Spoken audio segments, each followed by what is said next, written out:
Okay, it's 5 o'clock. Let's get this show on the road.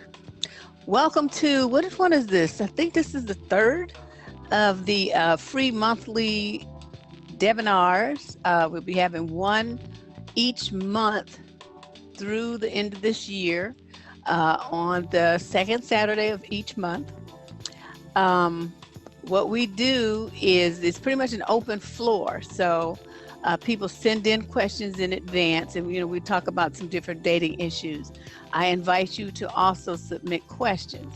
You use the Q&A, the question and answer feature, and I will read the questions and then respond to them on the air. This takes place in real time, and it's absolutely free. This is my give back to some of the people who help support me on the Patreon, and either through monthly subscriptions or monthly donations rather, or a one-time donation. So if you haven't participated in that, as little as $5 is a welcome contribution. I will the information is up on the YouTube channel, patreon.com with my name. You can also just make a one-time donation through PayPal at survivingdating@gmail.com is the email address. Okay, and like I said, we're not trying to get rich off of this, but it does help. Get me some new equipment. Like the camera that I'm using right now was provided through the Patreon subscribers, and hopefully I'll be able to get some lighting as the winter approaches, and so we can continue this program with, because it won't be sunny anymore. But I got some great questions in from some of the YouTubers and some people that come to the Surviving Dating blog, and I'm going to share those with you. So hold on, because this is the same thing every month. I don't know why I just can't get this together. Okay, share screen. Oops.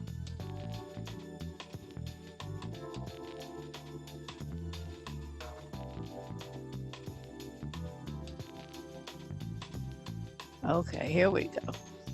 And we're going to share this. Okay, here we go. So here's the screen, welcome to the Debinar. As I said earlier, if for anyone who just joined, you type your question that you may have for me in the Q&A box. I'm going to start off with some of the questions that were sent in by listeners. A couple of them said they wouldn't be able to make it today, but I still want to have their questions answered on this webinar. The recording will be posted on the YouTube channel. So even if you missed it, or you've something you want to, you didn't quite catch, you want to listen to it again, it'll be posted up there within a couple of days. So let's start with this one. This question actually came in from a young man who wanted to know why he can't seem to get a handle on his love life. And this kind of issue is also presented to me by women. So, sorry, somebody sent me a text. I forgot to turn my phone off. So let me do that right now. He wanted to know if it's possible for someone to not be able to find love because they're just not attractive in anyone's eyes. And as we know, attraction is usually based on what we see and how what we see makes us feel. So, but I have some insight into that, and I wanted to talk about that. What is love and what is attraction, and what makes us be attracted to certain people and not to others. So, of course, you always start with the definition. What does attraction mean? What is the definition that we're going to be working with? And it's here that being attractive to someone means that you have the power to evoke their interest, to get them to like you, to feel good about being around you, to be excited about being around you, that you're desirable. They find something about you that's attractive to their interest, that they want to know more about, something like that. So they want to be around you. They want to talk to you. They want to, smile and laugh and be with you. And that is a sign that a person is attracted to you. Likewise, When people don't seem to have those kinds of feelings and interest in you, that means that those particular individuals do not find you to be attractive. It doesn't mean that they hate you. It just means that whatever it is that they're looking for to be attracted to, you're not it. Now, is that something to feel bad about? No. You know how many millions of people there are in this world? I mean, you're going to get all bent out of shape because 1 or 2 or 5 or 2, even 50 don't seem to be as attracted to you as you might be to them. That's nothing to worry about, okay? But let's explore this. Because I found this article, right? And they were talking about, it was from a psychology magazine, that suggests that there are certain triggers in women based on biology and evolution that draw us to certain men. And I found this fascinating because it tells a lot of, it kind of explains a lot of things I noticed, but they put it in as more of a scientific way. And if you look at, I'm going to show you some slides of men's faces, and every one of these MFs is just fine as hell. Why though? Why do we consider them to be attractive men? One of the main things that this article pointed out is the facial symmetry. Now, in certain instances, they say, well, each side of our face is a little bit different. And that might be true, a little bit. But there are certain people that it's a marked difference from side to side, and especially noticeable in people that have fetal alcohol syndrome or some other genetic defect. So when you see individuals like this, whose faces are, very symmetrical, it indicates, as far as a biological what we recognize biologically as someone with very strong genes, very strong and high levels of testosterone, likely to produce strong, healthy young that will live. Okay, that is a biological imperative. We want our children to live, and we want them to be, great specimens of humanity, so that they grow up strong and healthy, smart, all of those kinds of things. So you look at these guys, that's what you see. I put their names down at the bottom too, in case you didn't recognize who they are. Then, look at Morris's face, same thing. Just look at it. If you divide his face, by half, you can see that each side looks pretty much the same as the other. And this guy, Justin Jocelyn, very nice looking guy. He started off playing football. Then he, got recruited to be a model. And now he makes more money doing that than he ever did playing football without the risk to his health. That's what got him sidelined. He had an injury. I think it was to his knee. And here, some more examples, and I tried to show you a variety of races, men from all over the world. And for women, no matter what ethnicity we are, where on the planet we live, there are certain characteristics that we find attractive, no matter what the man looks, what race he is.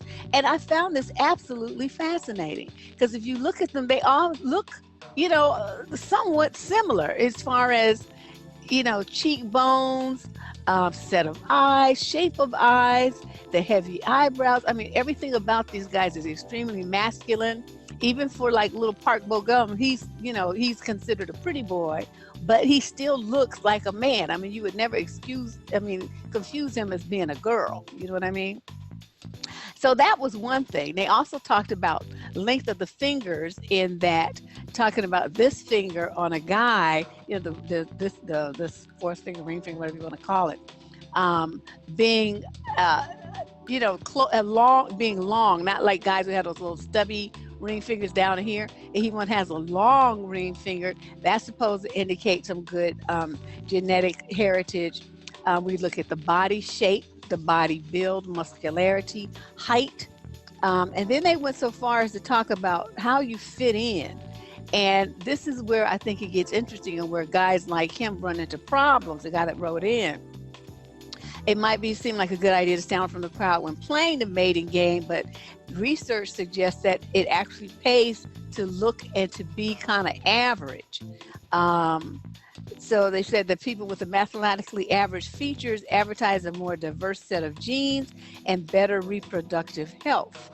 So I'm like, And also, like, the distance between your eyes, as far as it's what I'm supposed to be, okay, whatever length of your eyes are, you should have that exact distance of one eye between your two eyes. And then that means that your face is proportionate. Do you see people have really heavy, close set eyes, or people whose eyes is like, way on one side of their face or the other? Those are not really considered to be that attractive to women. And then also the voice and the lips, and then you go on from there. I'm not going to go into all them details, but you get the idea. And I thought that was really, really interesting. So then let's talk about what love is, because a lot of people think, I don't know, but people just have some really strange ideas about what love is. But as you really think about it, it was hard to define. It's really hard to come up with just one definition, but generally it means that we have some kind of strong feelings towards someone else. Now, how deep those feelings are, how long those feelings are going to last, when they start, when they end, all those kind of things vary from person to person. And you have to be very careful with that, because some people will say, I love you, and it's going to have a completely different meaning than what you might perceive love to be. So you have to be very careful with that. Don't assume that because someone says, I love you, that they mean the same thing that you would mean if you said it. Okay, I can't emphasize that point enough. This is when some real strong conversation needs to take place. It's like, well, what does that mean? What does love, when you say you love me, what does that look like to me? What are you going to be projecting? And you also have to include these points I thought of here as I was thinking about that. The age of the people the love experience is gonna be different. Mature people love differently than teenagers. Like your first love, it's just like all encompassing. You can't think, you can't breathe, you can't eat, you lose your mind. I mean, that person is just very passionate and raw. By the time you've been around the block a few times, you know yourself and you know how to read other people. And if you really feel love for someone, what that is going to mean, what kind of responsibility that entails for that person's happiness, safety, peace of mind, all kind of, possibly even their health. I mean, you understand that when you say, I love you, that it means you're going to assume a responsibility for that person's well-being. So more, older people tend to be a little, well, I like you, but we might not use that L word. And then, of course, in different countries, it's going to vary. And then it even varies, even, you're the same, but you're going to love each man that you love a little bit differently. Did you ever think of that? So, when you say, I love you, I mean, you got to really give that some thought. What does that really mean? What you going to give somebody? What are your expectations around that? It also means that as you love somebody, you're willing to step up and do what you need to do to protect them. Just like we do our children. We protect our families, we protect our parents, we protect people from things that we think are going to hurt them. People that are going to hurt them, situations that are going to hurt them. And that is one of the ways that we express love. And then there's, the dramatic kinds, where people just can't stop touching each other and screwing and all of those stuff. And any combination of those things might be love. So what this young man is looking for is something of this nature. He wants someone to feel like that about him, and no one is. But is there anything that he can do about it? Well, yes. First of all, most of the time when we talk about love, we're looking to get. Who's going to love me? Nobody loves me. Okay. Who do you love, though? You got to give to get. And giving love is a way to attract it. Because when people see you being loving and caring, it makes them take a second look at you, and it makes you more attractive to them as being a person who knows how to give love. If they never see you love, all you do is complain, bitch, and moan and groan and whine about stuff and talk about people in bad ways and do all kind of negative, nasty things. Nobody's going to want to invest emotions in you because you're not lovable. If you're not loving other people, you aren't demonstrating that you're lovable in return. Now, I don't know this guy. I don't know his situation. I'm just throwing out some examples from some things that I've seen, especially online. These dudes crying and whining about they want a girlfriend, they want somebody to love them, but the venom that they spew forth and the nasty things that they say about women, any woman with any good sense would not want anything to do with these dudes. So, that would be my suggestion to people who are struggling with this kind of thing. You got to make yourself available for someone to love you. And then you have to demonstrate that you're a lovable person. That doesn't mean that you have to overgive to them in any way. But do you do something in the community? Do you get out and give to your community?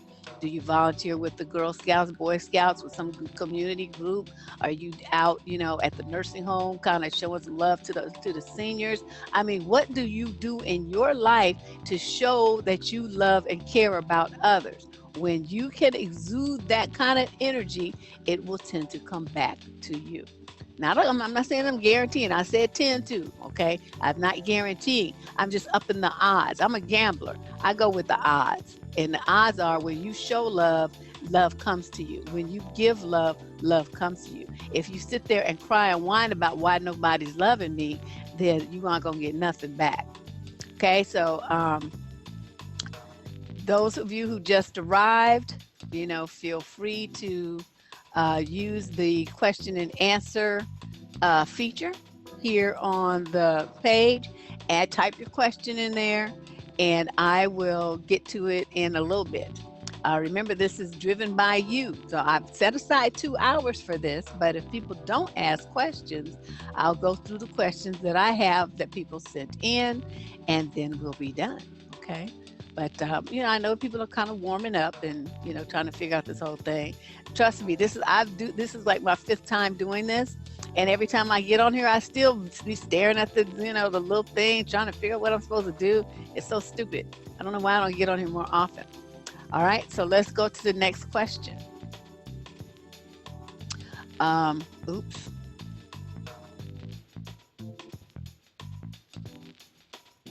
Okay, here we go.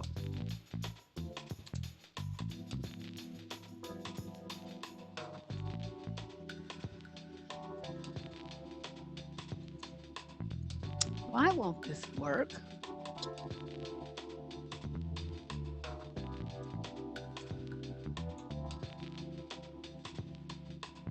Okay, here's the next question. I don't know why this thing's acting stupid.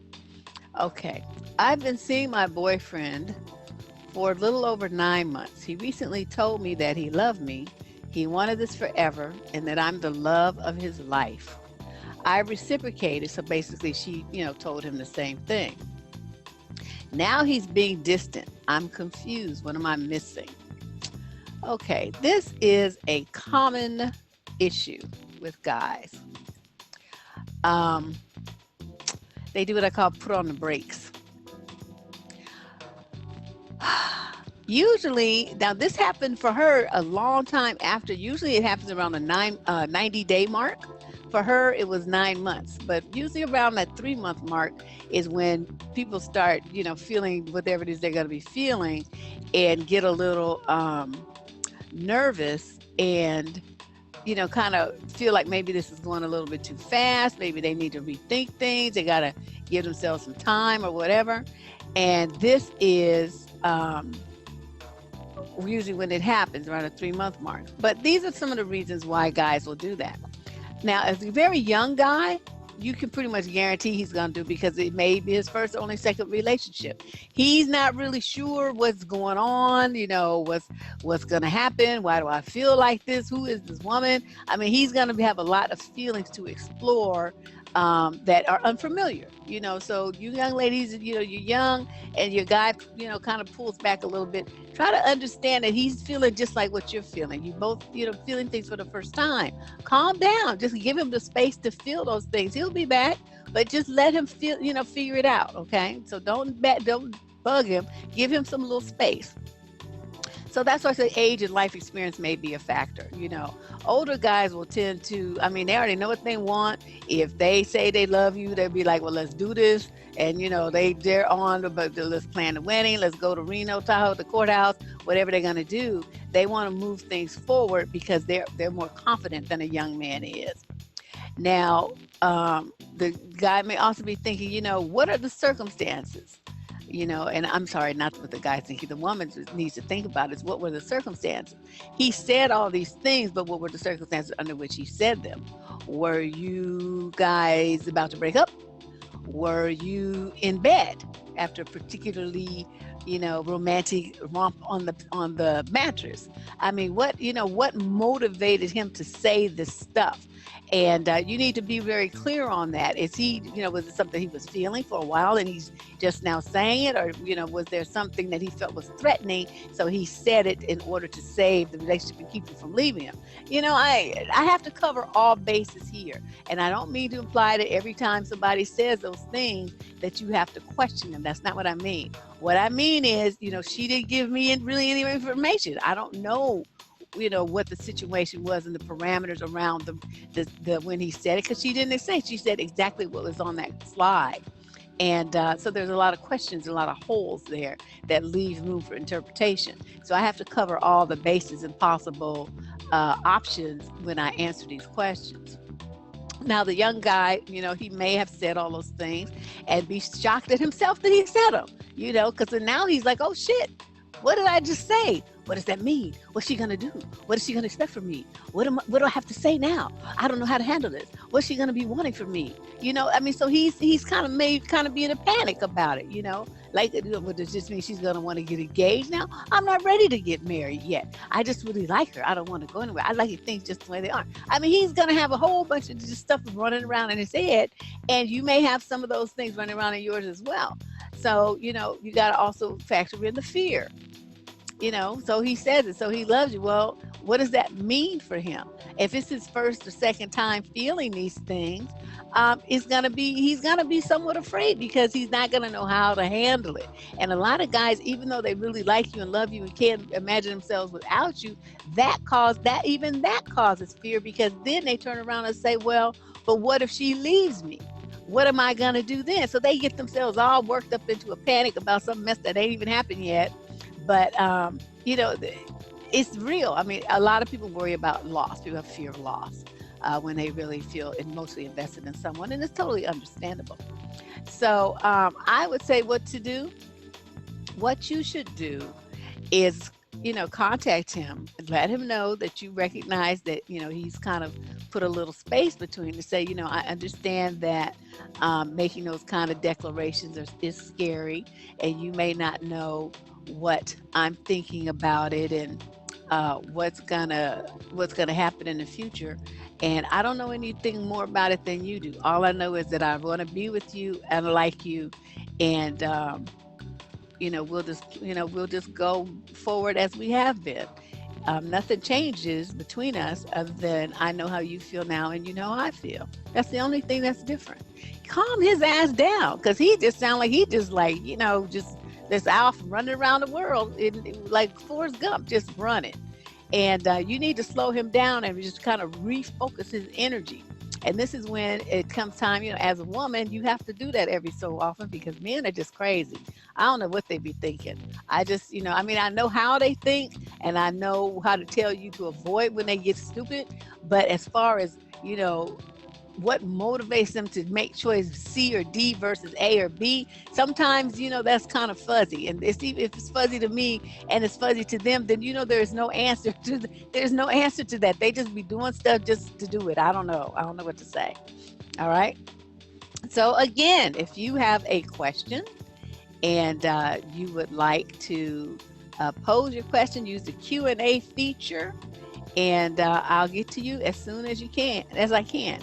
There's no open questions at the present time, so I will move on with that. We'll move on to the next question. Okay, now this one, somebody posted this on the YouTube channel a couple of days ago, and I tell you, these dudes. So she's like, Deborah, what do you think about black men saying that black women over 35 have hit the wall?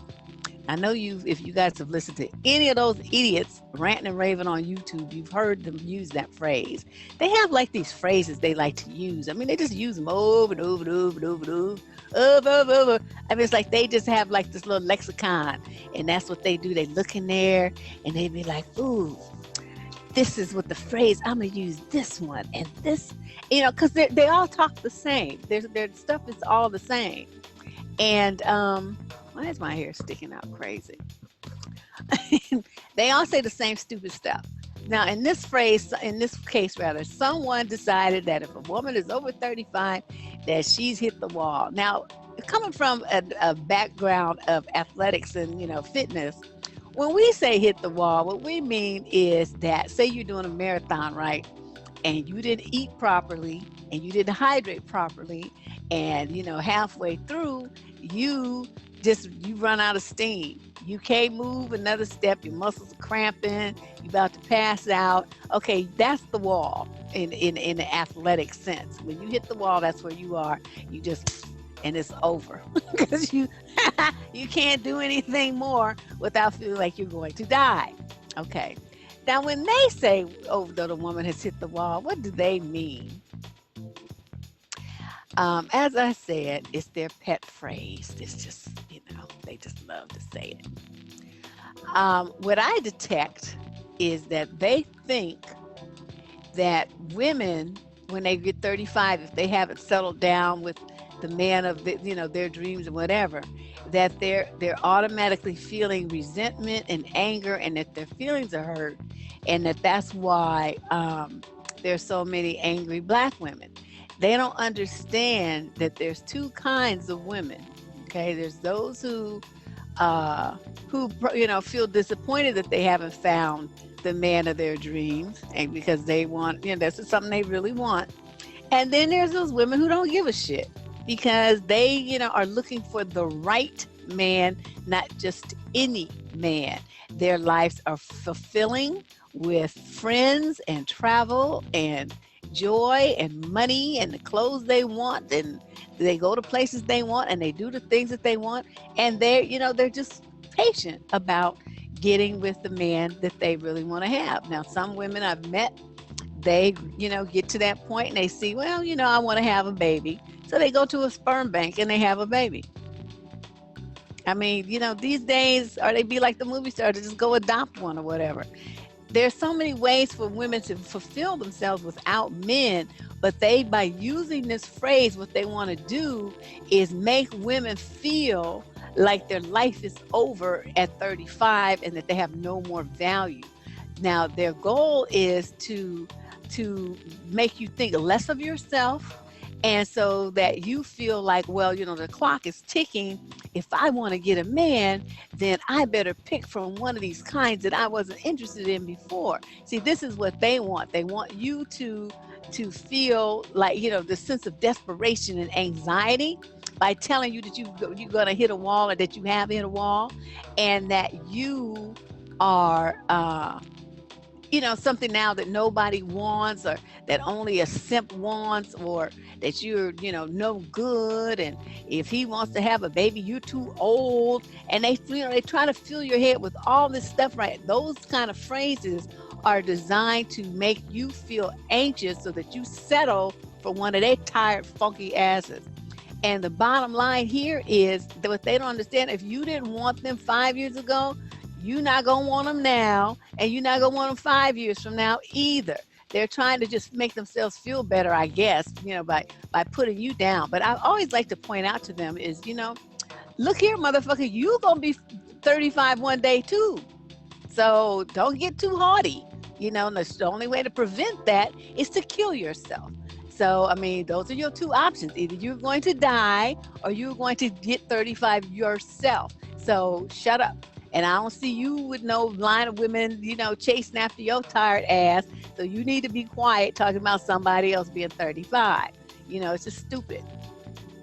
And really, because, the age that you are on the calendar has nothing to do with how you feel about yourself, your youthfulness, your vigor, your interest in hobbies, how much fun you are, the shape of your body. Nothing. It has nothing to do with anything.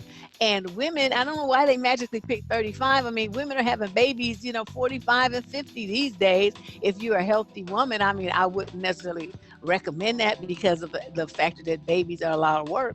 And usually by that time, people start slowing down and want to do other stuff besides chase after some kids. But, it's just not anything to beat yourself up about, ladies. So if you hear one of these knuckleheads tell you that you've hit a wall, or that women over 35 are hitting a wall, or anything about a wall, just tell them to shut up. Just ignore them and tell them, oh, it's the same wall. You're going to be hitting yourself, so shut up. I don't know. It's just, they're crazy. I don't even know what to say about it. But that is something that I hear all the time. I mean, all the time. It's just about in every single one of their videos where they want to rag on Black women. They like to talk about, a woman's age as if there's something wrong with that. Because like I said, there's only two options. Either you get older or you die young. That's it. E-A-B. No C. So you figure it out which one you want to be. Oops. So once again, you got a question, type it in the box. We got, time there. Like I said, if nobody has any questions, and this, nobody knows what the question is but me. I mean, who sent the question rather, but me. So don't feel like, you have to be shy and that somebody's going to know you asked a, personal question or anything like that. No one will know. And I don't read the names in the recording. I just read the question. All right. So if that's what's holding you back, don't worry about that. Also, let me give a plug for my blog. You want to read some stuff. Some people prefer reading, some people prefer the videos, so I provide both options. You can read. I have about, 300 or 400 articles on dating and relationships up on my blog, survivingdating.com. There are a lot of questions and relationship answers on this other site, askheartbeat.com. That site is tended to focus more for younger people, for teens and maybe college age, but Surviving Dating is for more mature people. So I'd say maybe 30 and over, at least 25 and over, and it deals with issues that I don't deal with on Ask Heartbeat, such as being a single parent, getting back into the dating world after a divorce, or becoming a widow or widower, dealing with the children of a new partner and they baby mama or daddy. I mean, all kind of things that, as a college student really aren't an issue for you yet. But, by the time you're in your 30s and 40s, it might very well be. So that's why I divided the content up between the two sites. On YouTube, of course, we talk about everything and it's just raw and pretty uncut. That's why I don't have a lot of Google ads on my thing, because they're like, nah, girlfriend, your language is a barrier. Excuse me. Your language is a barrier to advertisers.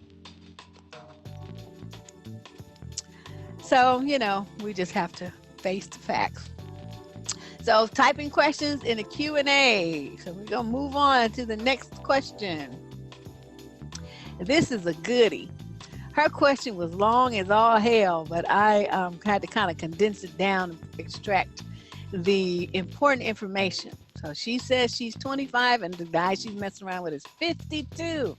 So more than twice her age. He's a married pastor who claimed his wife cheated on him and left him for another man, but she came back and he forgave her. And in there she explained how he felt like, it was better for him to be married as a pastor than to be divorced. But that, dealing with her, it made him change his mind. So now he claims he's going to get a divorce. But our relationship is a secret from my family and friends due to his status as a pastor. But I'm no longer interested in him physically. He always has to be right. He yells and gets angry, and there's no communicating with him. I am trying to leave, but he claims there are evil spirits attacking me, which is why I want to break up. He says I am everything he ever wanted, and if I really loved him, I would give him a chance to change his ways and have a family. He claims he is not going to give up because God doesn't want him to, and that I need him in my life. What should I do? Okay, first, after I got finished laughing, I said, this dude has so much game, but his game is raggedy. He's raggedy, and this girl is just young and dumb. Sorry, girlfriend. I know you don't listen to this recording, but I don't know what else to say. Because, with all the stuff that you put in this letter, I printed this shit out. It was like 3 pages long. So, I like it to be on one slide. So I had to just, edit out what was really critical here. But let's start with this analysis, because she wants to know what she should do. Okay. And I'm going to go back and forth because I made myself an outline. The first point is you don't need his permission. Okay, you don't ask a man permission to break up with him. You just break up. You don't need his buy-in, his agreement, or his consent. You don't need anything from him. You make the decision that the relationship isn't good for you, and you are the one who lets him go. Okay, you just put his ass in the wind. Number two thing that I extracted from this, don't you guys recognize how they always try to pull God in as they back up, as they co-signer? Have you ever noticed that? Well, the Bible says, well, God, Allah, it's always some like invisible almighty thing that they trying to say is on their side against you. And so that you have to bow down because, this omnipotent being says so. This invisible thing that ain't nobody ever seen or heard his voice or nothing, but suddenly, is speaking in dude's ear, telling him what you need to do. Have you ever noticed that? They're so full of shit.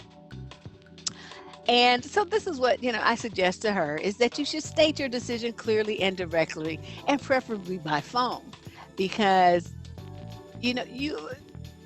there's no need to be in his physical presence where he can like reach out and grab you, touch you, hit you, choke you, drag you somewhere. You want to take care of that shit over the phone. Okay. Some people say, well, you should do it in a public place. The way people should be doing shit, and they don't do anything. They record it and put it on World Star. Okay, so that would be you being dragged into some car, and then, thrown off a cliff or some dumb shit because you just wanted to, listen to him and go and meet him for this one last talk or, this one last conversation. I owe him this. I should tell him in person. You don't always ask shit. Just tell him over the phone, send his ass a text. That's the new way to break up. Change your Facebook status to single. I mean, people are just really, just out there with the ways that they break up these days. But you don't have to, don't do anything that's going to put you in a physical, in a compromising position. This guy, the way I see him, the stuff that she said that he, the ways he's coming at her when she's trying to leave him, he's controlling, he's manipulative, he's using guilt trip, and then he even pull out the God card to try to make her do things the way that he wants her to do them. That's a control freak. And, I'm kind of concerned because, with her being less than half his age, and she said that he took her around, his family rather and friends know about her, but her family and friends don't know about him. And probably because her daddy is probably younger than this dude.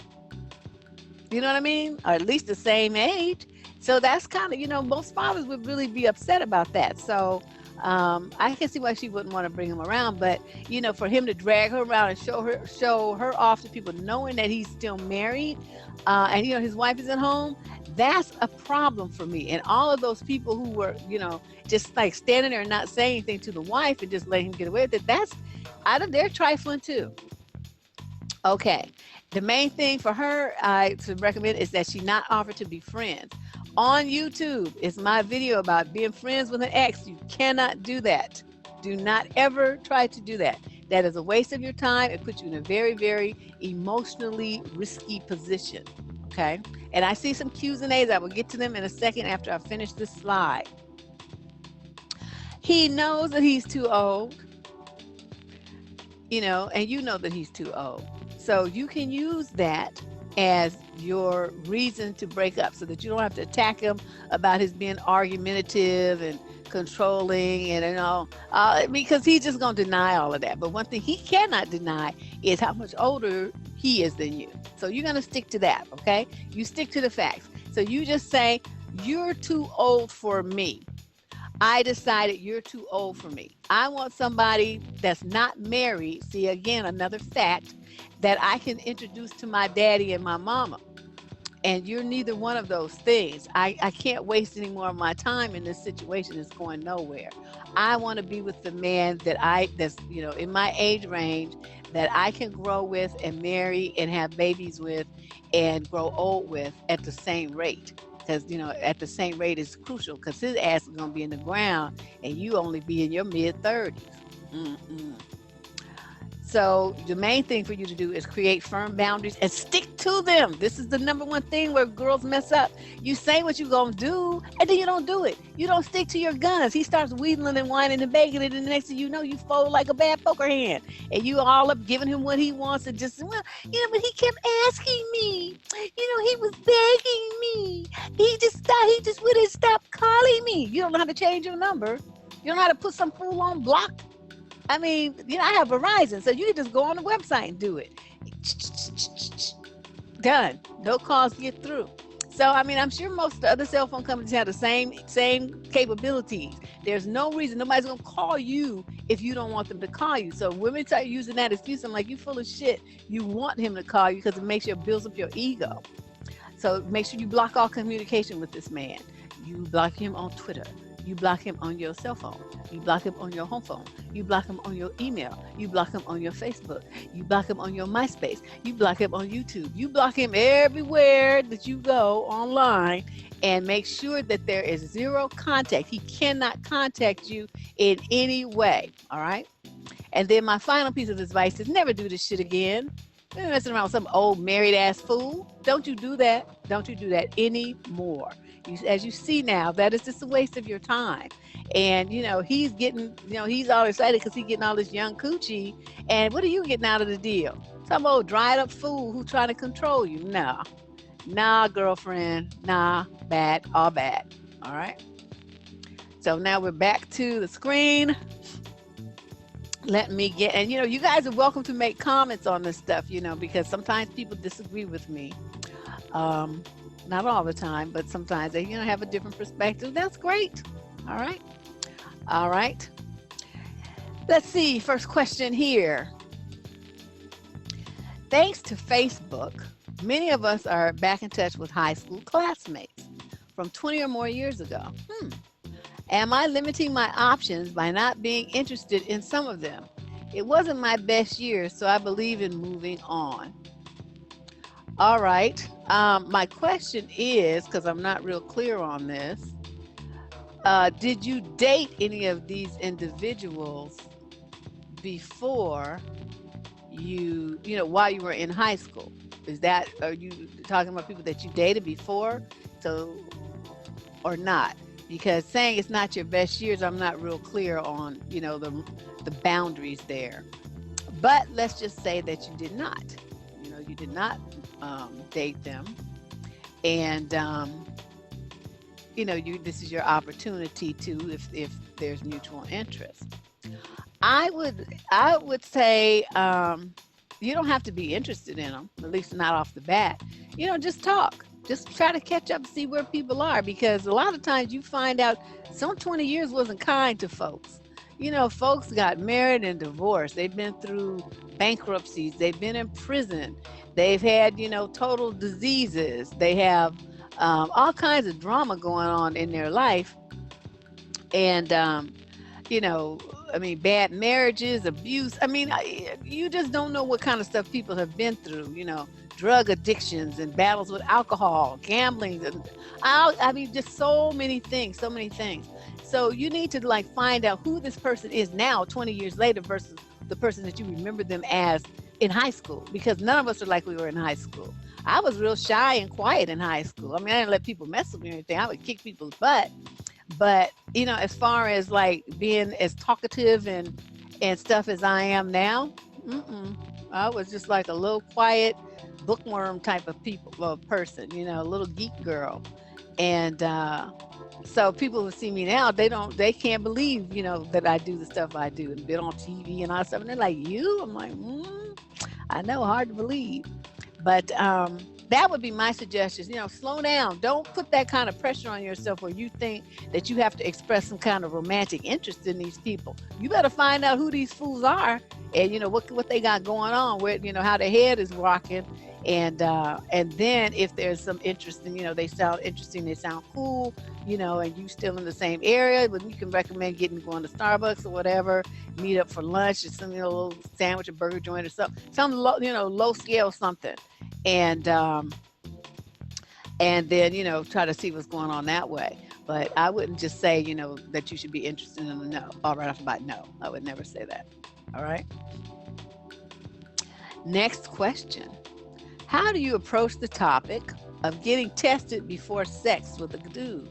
Ooh, good one. I notice that guys deny they have anything and they accuse me of not trusting them. They are avoidant or they avoid the topic altogether. I have ended dating many guys because they refuse to get tested.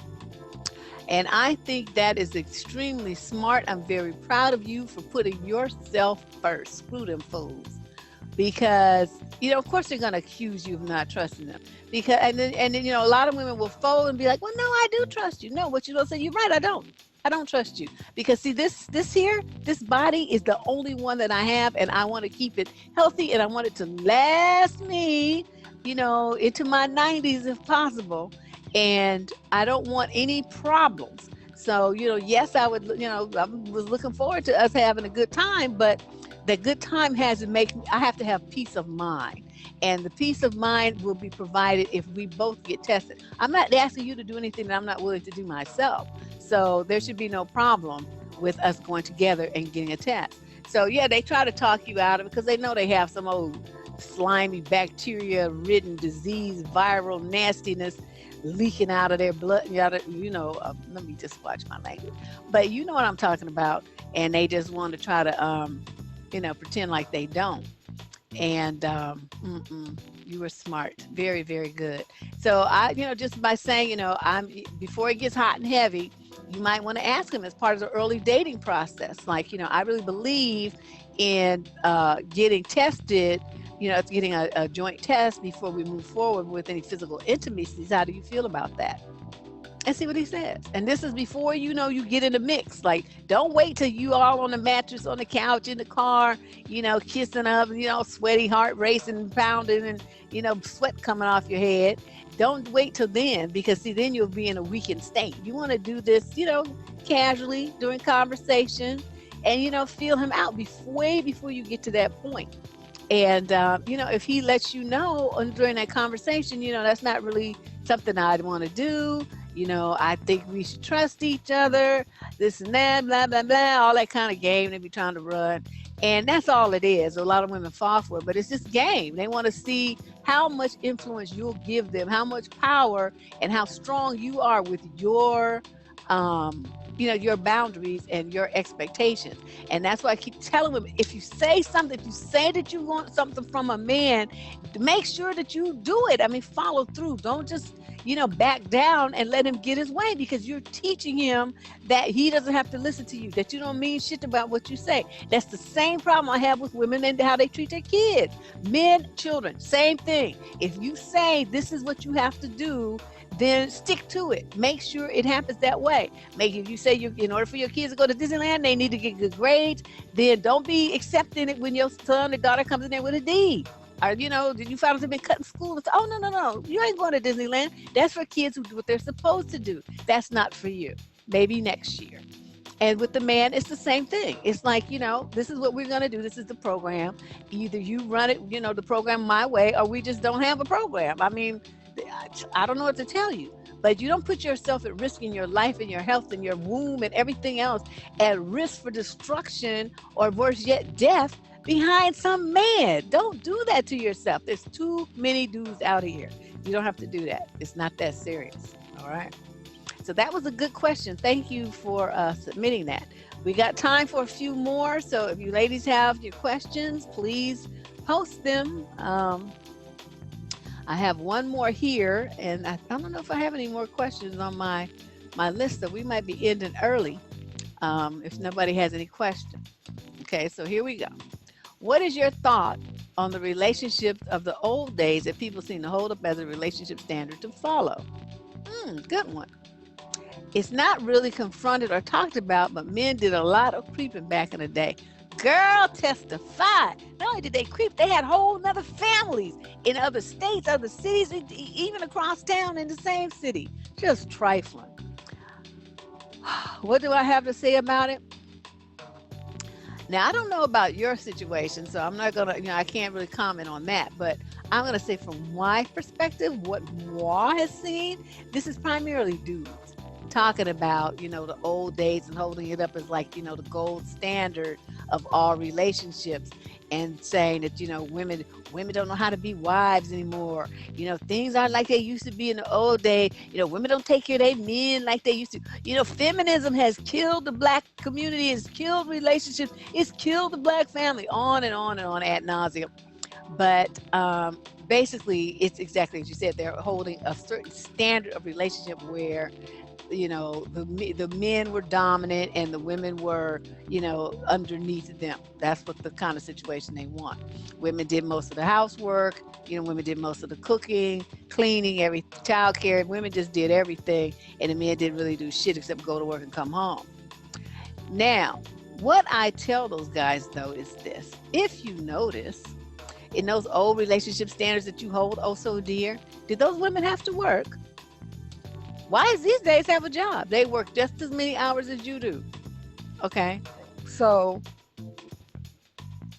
soon as we start there, I mean, anything that follows can't be the same as the old days. So you talking some smack, you want all the benefits of those old relationships, but you want the convenience of a woman being a modern woman, while you sit on here on this side talking shit about feminism, but you sure don't mind when she picks you up, when she pays, and when she brings that paycheck home. So you see what I mean? These guys are full of shit. You ask for my thoughts and I'm giving to you. They're full of shit. I don't have nothing, say this. You don't fix nothing. You don't build nothing. You don't repair shit. You don't have your family in the house. You have them in some goddamn project apartment somewhere or something. Kids, living in a 2-bedroom apartment instead of having their own backyard and stuff like that. It's like, you aren't the standard of those men. You're nowhere near those men. But yet you want a woman who's gonna be like that? You got to be A, and then maybe there's room for her to be at least partly B. But as long as she has to be A right along with you, then there's nobody that's gonna be B, because there's just no money for it, there's no time for it, there's no energy for it. And so you could just forget about that. And whether men crept a lot back in those days or these days, I mean, that part's the same. I don't really see any difference there. Men probably been cheating since the first man walked out of a cave and saw that there was another woman over there.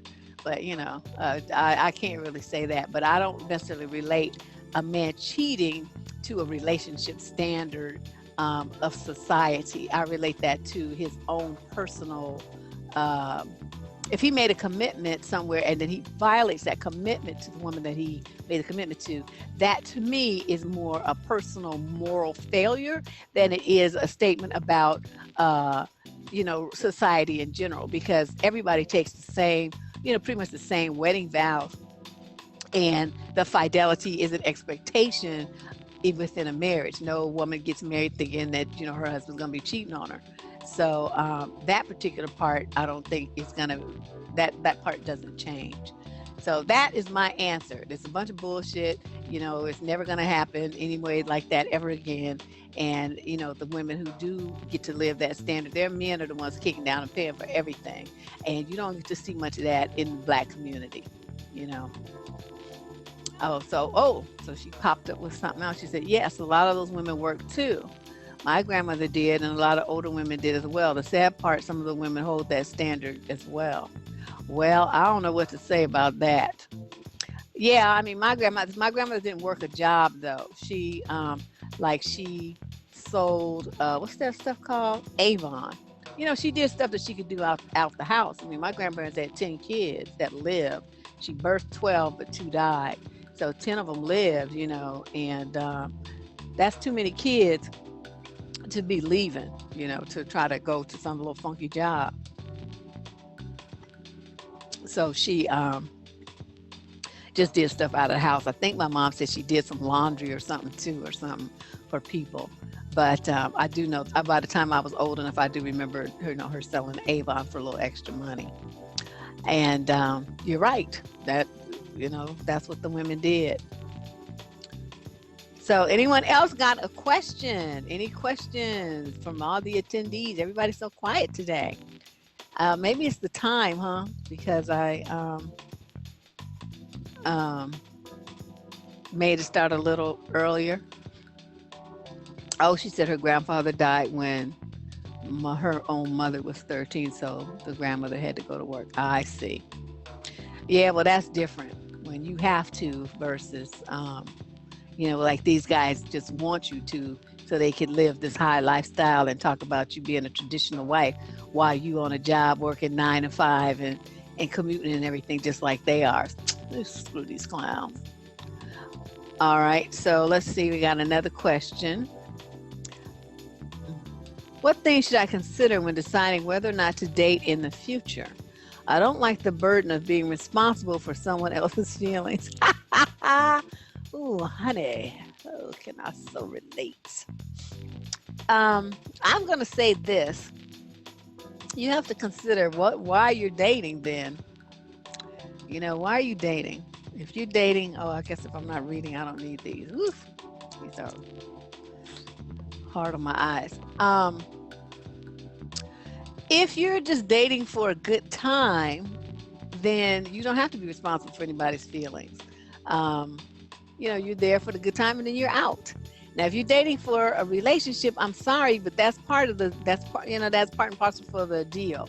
When, as I said earlier in the broadcast, when you agree to be in a relationship with someone, when you agree to love someone, you know, to be involved with them like on that level, you are assuming responsibility for that person emotionally, psychologically, and sometimes physically as well, because you're supposed to, you know, quote, have each other's back in a both figurative and literal sense. That is a lot of work. Not everyone is cut out for it. You know, you have to know yourself. I cannot stress this enough. If you notice, like the people who have been my followers for a long time know how I am about knowing yourself. Understand yourself. Don't just go along with stuff because other people told you to, or because, you know, you think it's expected of you, or, you know, because you're a woman or anything like that. Think about who you are and what it is that you want out of your life and what direction that you want yourself to go in so that you're happy and satisfied. And, you know, I always try to get women to think about, okay, if you died, you knew you were going to die 2 years from now, have you done what it is that you wanted to do on this earth? Have you done it? If not, just get off your ass and get busy making it happen, because we don't know how, you know, you never know when you're going to check up out of here. And we're all here for a purpose. We are here to do something to better the lives of other people and to better this planet. Now, there's going to be people that you meet who you try to wonder what the hell they're doing, but they're like the destroyers. And then there are people who are the builders. And I mean, ideally, we're all here to build and to add something positive to the existence of this planet so that when we leave, you know, those behind us have a better world, and so on and so on and so forth. That's my own personal philosophy. So when you get into a relationship like that, it's your responsibility to take care of that person and any offspring that come from that union. And, you know, it's going to be a lot of work. And if you're not really down for that kind of caretaking and supporting this and understanding and investment of time and energy and effort, which may not be returned as you gave it, then don't get in a relationship. If you meet a dude and you just want to hang out with him for a minute, then do that. But make sure that he understands, you know, this is not going to go anywhere, because I'm not interested in any kind of relationship like that. But for some reason, you know, because I say that to dudes, but they get like, they see it as a challenge. And the first thing they want to do is try to be, you know, like get you to change your mind. It's like, I done told you, don't fall in love, because it's not going to be returned. I'm not about that life right now. I don't have no interest in that. I don't want to hear your problems. I don't want to see, you know, relatives of yours. I don't want to worry about getting your mama a Christmas card or a Christmas gift or birthday, nothing. I don't give a shit. I just, you know, into what I want to do right now. And that's all that I really want to do. And that's all I want to think about. So if you, you know, are like me, then that's what you feel and that's what you think. And then that's it. All right. So, let's see, where is it? Oh, questions and answers. Okay, everybody's question is answered. Everybody straight? Speak now, or as they say, speak now, forever hold your peace. Okay, we got a question in. All right, let me put my specs back on so I can see. Ooh, these are dirty. Okay. We are close in age. I think you have me rolling. Can you talk more on the crab mentality? Ooh, honey, yes. Them crabbies. It makes you think you're living in what's that show? SpongeBob SquarePants Land. Went to Krabby Patties. Um, it's unfortunate that we have so many people in our community, and when I say that, I mean the African American community, that I don't know, I can't figure it out. There just seems to be some kind of desire to not see others do well, to not see, especially young women, be happy and to live a carefree life with full of joy and excitement and promise and curiosity, and they just don't want to see it. They don't want to see that. And I actually heard a woman tell a young girl, she's probably, I don't know, 17 or 18, she might not even be that old, but this woman tell her that she was too happy. What? How can you say something like that to a child?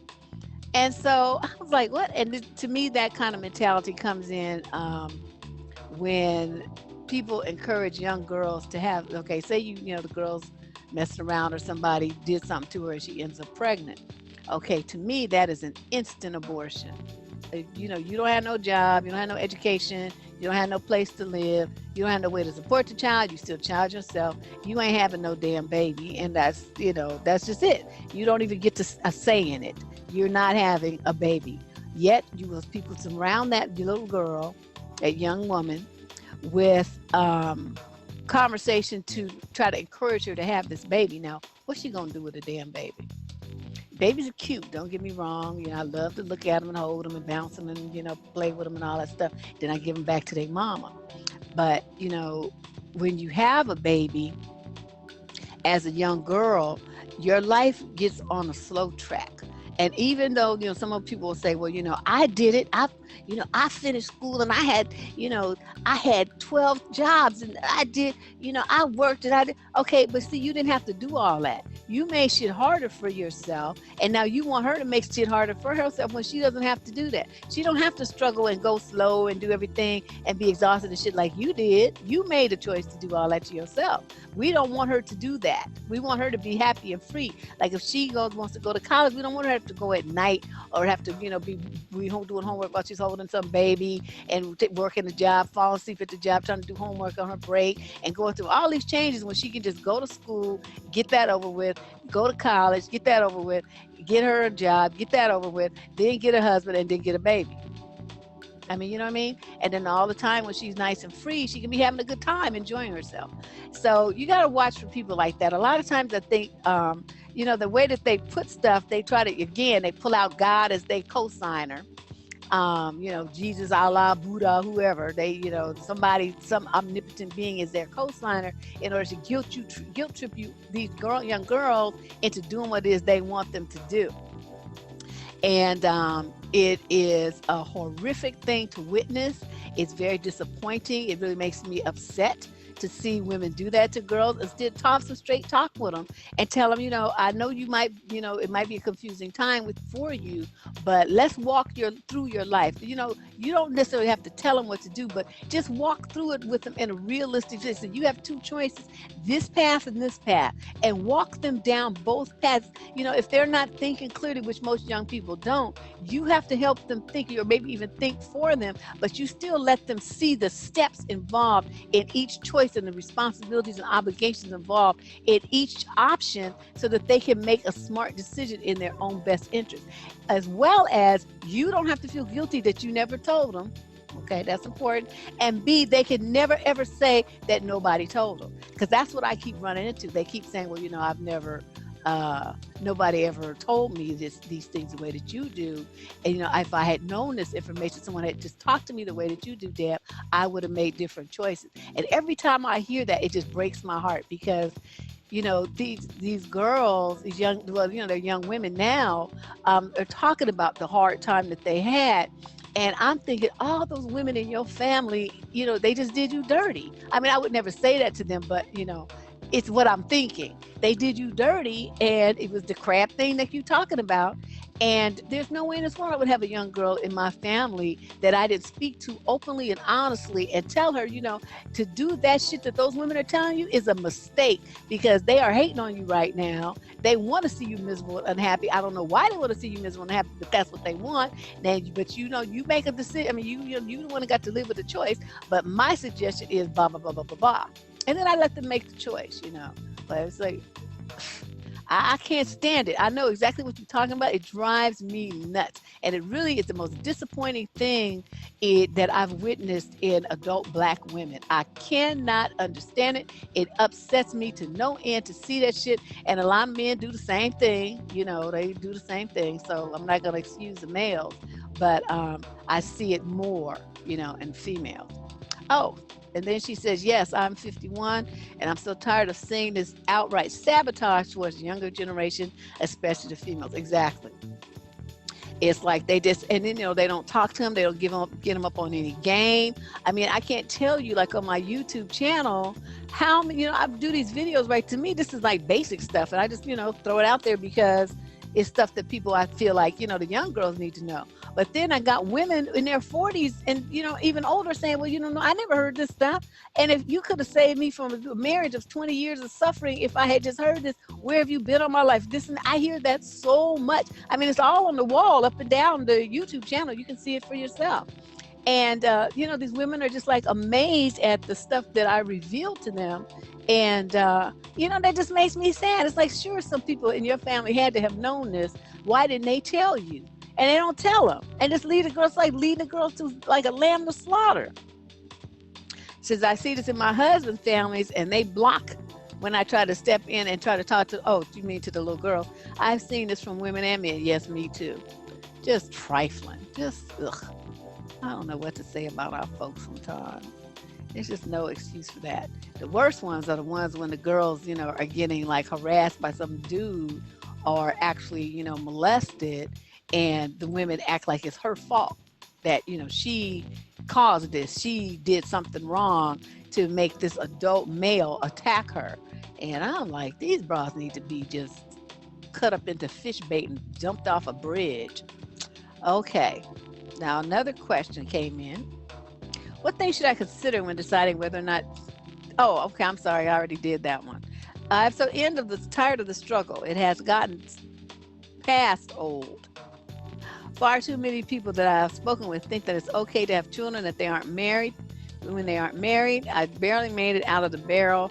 I have the scars to prove it. Ooh. Well, the important thing, honey, is that you made it out. Whether you jumped out or you had to claw your way out by climbing over other people's heads, whatever you needed to do, and the fact that you made it out, even if it was barely, you still made it out. And that is, okay? Hercules. No, I'm making jokes, but you know what I mean. That shows a real strength. And, so don't feel bad about that. Be proud of yourself, because a lot of people just gave up. They just would have just laid down there and just let the struggle take them over. And you refused, and good for you. See, that's what it takes. If you want to be a success in anything, in life, at a job, in a business, in, your education, or in romance, you have to take charge, and you have to be determined to succeed. Okay? And part of that is to set goals and then to never give up on them. And, for you to say that, and I know you're tired, I understand that. Take a breath if you can, take a day or two off work if you can afford to, and just, maybe go somewhere where there's a beach or something. And, they have some cheap motels. Sometimes little Motel 6s aren't too expensive. And, just sit out on the beach, or, just do something to kind of enrich your spirit, to let your spirits rest. They also have groups. What's that thing called? Meetup.com, and see if there's some kind of, maybe like a hiking group or something like that in your area. Because a lot of times they'll go on these great, short hikes, maybe 3 to 5 miles. And, they're going mountains and stuff where there's like beautiful scenery, to get you into some nature where you can breathe and see life, see blooming, see how Mother Nature enriches this planet. And it gives you a different perspective on things. And you know, as you see, you know, in the winter things die, in the spring they come back to life. And our spirits have to be that same thing. We're going to go through cycles where we feel down and, you know, half dead and beaten down, like my girl here. She's tired, but you know, what dies will come back to life. So you'll be back stronger, and you'll be better for having gotten past the struggle that you did. So like I said, I'm proud of you for not listening to them fools and doing you. Okay, so let's see. She says, I date a guy that has everything I was looking for in a relationship. However, he has $500,000 in school debt. Oh, hell to the no. He got to go. My gut told me to run. He has told me that he plans to pay it off, and he did have a job, but it doesn't pay that well. Am I wrong for feeling like this? Oh, hell no. You good. Because you know how they show them cartoons where they make that jet sound when somebody's like, whoosh, they're gone? That would have been me. I'm like, now, see, I have a horror of debt. I don't even have any credit cards. I don't want any debt. None. Zero. Zilch. I just like, it makes me nervous. I can't sleep. I can't think. It's like, you know, I can't breathe. When honey Flojo, please, I would fly past her like I was the wind. She would be like, you know, compared to the speed that I would be running, there would be no way. I'd be so over. No, I'm like, homie, we can't do this. I'm sorry, you're nice and all that. But see, you're going to be trying to pay off $500,000. Okay, wait a minute. What the hell did he go to school for that he has $500,000 in debt? Is he a doctor? I mean, dentist? I mean, what? I can't even imagine anything that has $500,000 with the debt associated with it. New world record, damn Skippy. They'd be like, look at old woman set speed record from running on a date. That would be me. There's no way in this world that would happen. I just don't even know what to tell you. Your gut told you to run. You were supposed to listen. When your gut tells you to leave a situation, pay attention to it. Get ghost. Because, you know, whether it's a situation, see, danger. That's a dangerous situation. And then, okay, what you do? See, now, did you find out, did you do something where you make some money? You know, I don't like to ask people they business on, you know, public like this, but a simple yes or no will do. We don't have to get specific. But see, sometimes, you know, these dudes, like, they feel you out, right? Because he got all his debt right. So he knows you making good money. You got a business, you churning into dollars, you know, doing something fabulous. Then the next thing you know, he suggested y'all get married. Of course you want to get married. So you share that debt and share your money.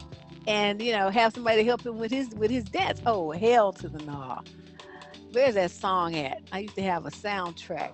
Remember that song, that hell to the no, dude? That was the funniest song in the world. So he he changed majors. So, oh no, he's confused. He don't even know what he want to do. Wishy-washy. How you change majors twice? Once, I mean, a lot of people change one time. You know, they think they want to be into something, then they get into it, and they find out it's not quite what they anticipated. By then, they've, you know, done at least their foundational courses, the requisite courses, and then they move on to, you know, the courses that they need for their major. But they don't have to be changing twice. He's confused. My suggestion is, if you want to continue an association with this particular gentleman, because I'm not saying you have to cut him off totally, I mean, that's up to you. But do not get involved with him. Do not sleep with him. Do not invite him to your house if you have a nice house. Do not let him drive your car. Do not do anything that lets him see that what assets you have or have access to anything of yours that involves money or credit. Okay? Keep him very separate away from your personal financial affairs. If you do go out with him, meet him out somewhere and take an Uber. Okay? Don't drive your nice, you know, your Lexus, your Benzo, your drop top Beamer, you know, whatever it is, you know, if you got a spare car like a Honda, drive that. You keep a low profile. And when you got guys like this, because he's feeling you out, he's trying to see what you can do to help him. And you need to be very, very careful, because you will get got. Okay, let's see. She said she'd be on jet skis. Hell yeah. If I wasn't on a rocket going to the moon, I'd be on something that was going like light speed away from dude. That's all I can say. Because, you know what I mean? I seriously, by the time he got the words out of his mouth, I would be like, bye. Okay, so she says another thing we as women are taught to do is distrust our intuition. Exactly. Because your intuition is telling you to watch out for danger. But a lot of women, you know, they want to say, oh, I shouldn't think like that. I'm being mean. I should give him a chance. I should trust him. You know, why am I being like that? And, you know, the dudes, of course, they're going to, because they want to pressure you into giving them what they want, they're going to rub it in. Or, you know, you wrong. Yeah, well, we're not all like that. And, you know, you guys fall for it. If your gut told you to run, you should have been up out that chair and gone within the next 30 seconds. Okay, that's how you handle that, and pay attention to that, because a lot of times it'll kick in.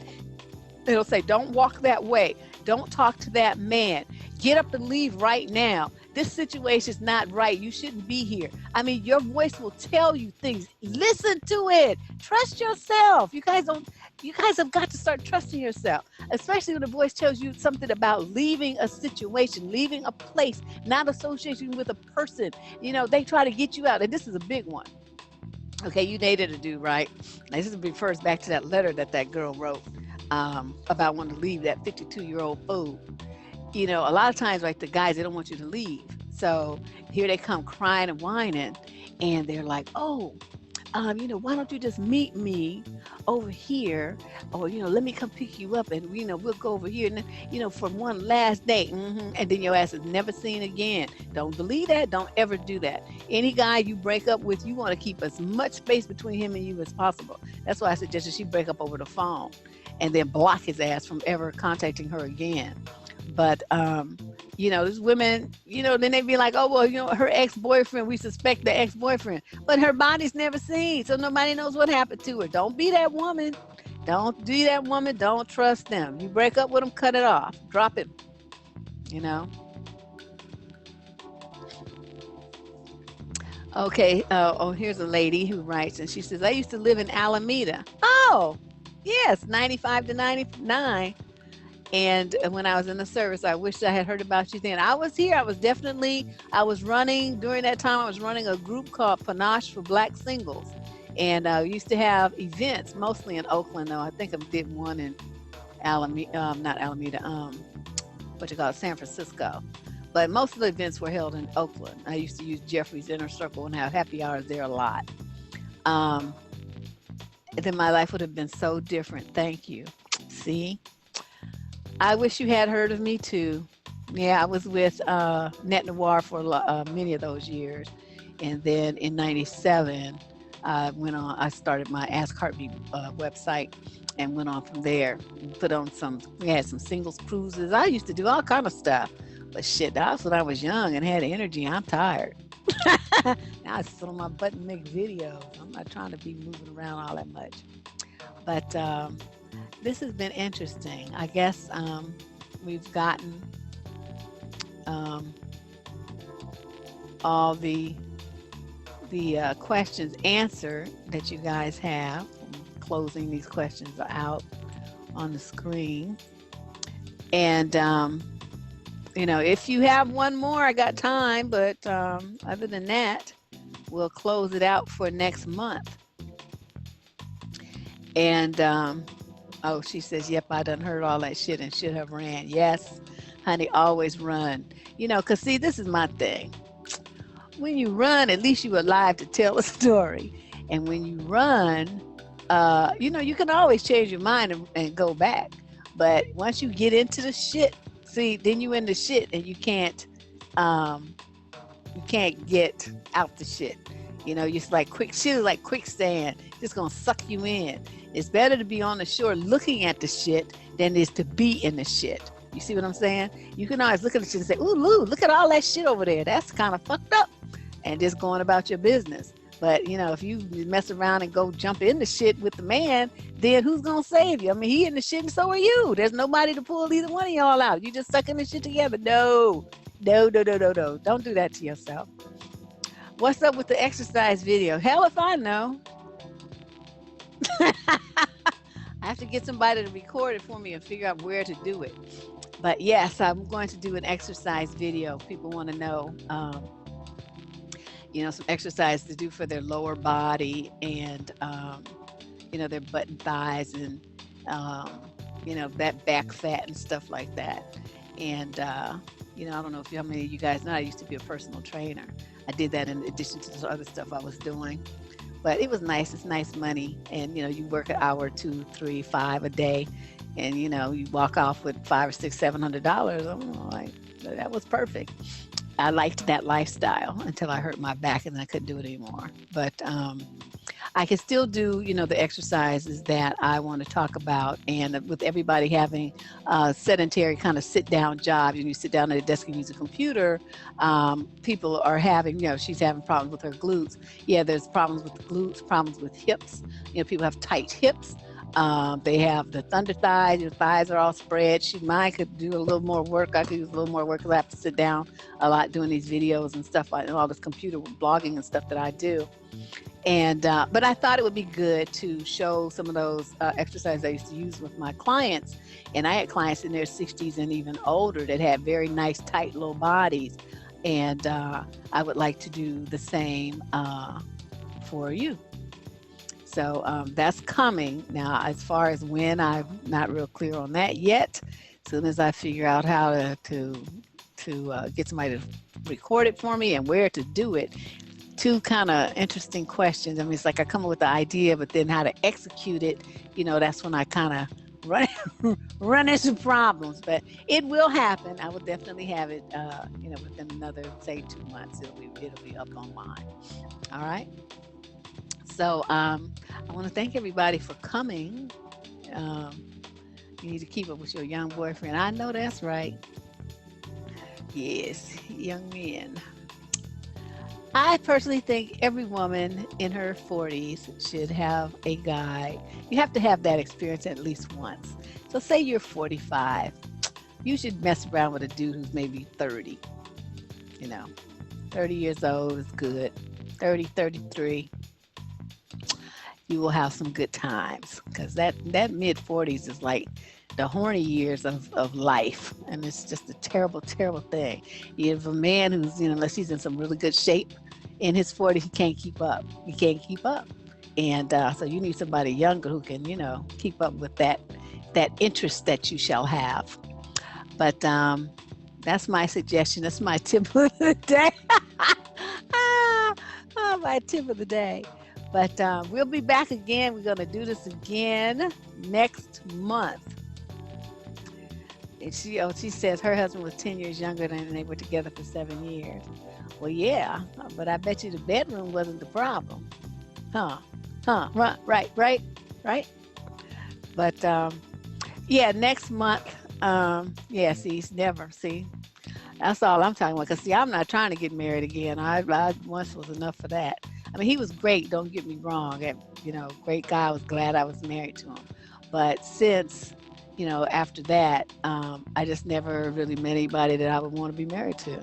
And at this point, I kind of stopped looking. I don't even concern myself with it because I'm on a different, you know, my mind is different right now. Like I said, maybe when I get in my 70s, I might get married again. All right. But you guys were great. These were some fabulous questions, both the ones that got sent in and the ones that were asked here live. Remember, we'll be back next month doing the exact same thing. So feel free to submit your questions in advance. survivingdating@gmail.com, and feel free to share that around to friends on your social media. You'll share the link to the next webinar with them, and you know, hopefully get, you know, a few more people in here. And I know this is odd, and plus it's a Saturday and it's summertime and people are out doing stuff, having a good time. But you know, if I can catch you, we can catch you, and if not, then we just won't. But I had a great time. I hope you did too, and I will see you guys soon on YouTube and on the blog.